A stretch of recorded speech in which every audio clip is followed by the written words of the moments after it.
Hello, welcome to Celestial Waters. My name is Demi. So, this is a message for those of you who struggle to charge for your gifts, for your talents, for whatever it is you do, or you struggle to know your worth and put your prices up.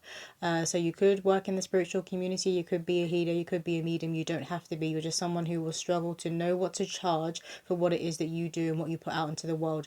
You will be someone who's very genuine, very connected to your heart, and you want to be that change. You want to be that change in the world. You want to be of service. You want to help other people.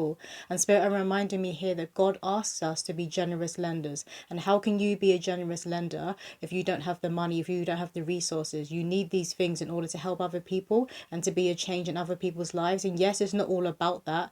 You first need to be working on the richness with the Spirit within. But this is who I'm talking to, someone who's very rich in spirit.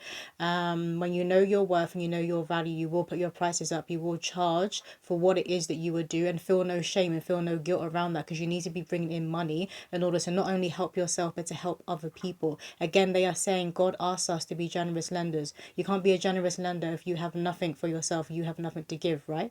And they're also saying with that, do not pour into other people's cups when your cup is only a quarter of the way full. Your cup needs to first be overflowing, then you pour into other people's cups. And I do feel like with this wealth transfer that has been going on, the right people will be coming into money. The right people will be coming into blessings, into their spiritual inheritance, into resources, but that you will then be asked by God, by the universe, to share with other people, to share with people who deserve it and who need it. But that was a message that was coming through for someone. So maybe you need to up your prices up a bit, or maybe you need to actually start charging for what it is that you do, for your gift, for your talent. Again, it can be spiritual in nature, but it doesn't have to be. But those tend to be the people who are the most worried about that kind of exchange, about charging for what it is that they do.